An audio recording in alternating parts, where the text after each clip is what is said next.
Такава кампания се организира с участието на много хора, с разбирането на много хора, и това са пациентските организации, пациентите, които са трансплантирани, институциите, подкрепата на общината, на министерството, на болниците, на лекарите, наистина всички хора, включително и на хора, които чакат за трансплантация, защото това е една кауза, която наистина е много важна, която събира всички нас заедно.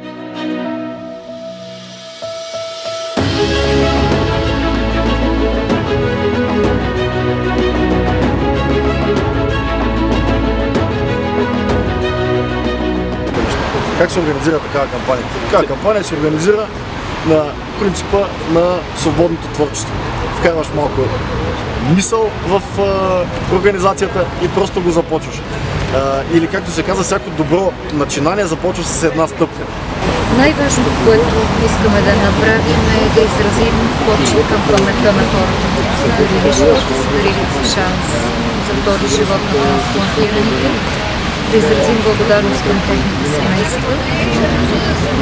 Другата цел е да говорим за донорството, да направим тази тема достояние на повече хора, защото, за съжаление, никой не е застрахован. И дай Боже да няма повече хора с такава нужда, но все пак всеки трябва да знае какво е донорство и какво се случва. Когато се случи донорска ситуация, е необходимо хората да взимат решения информирани. Чрез тази кампания ние помагаме да ги информираме.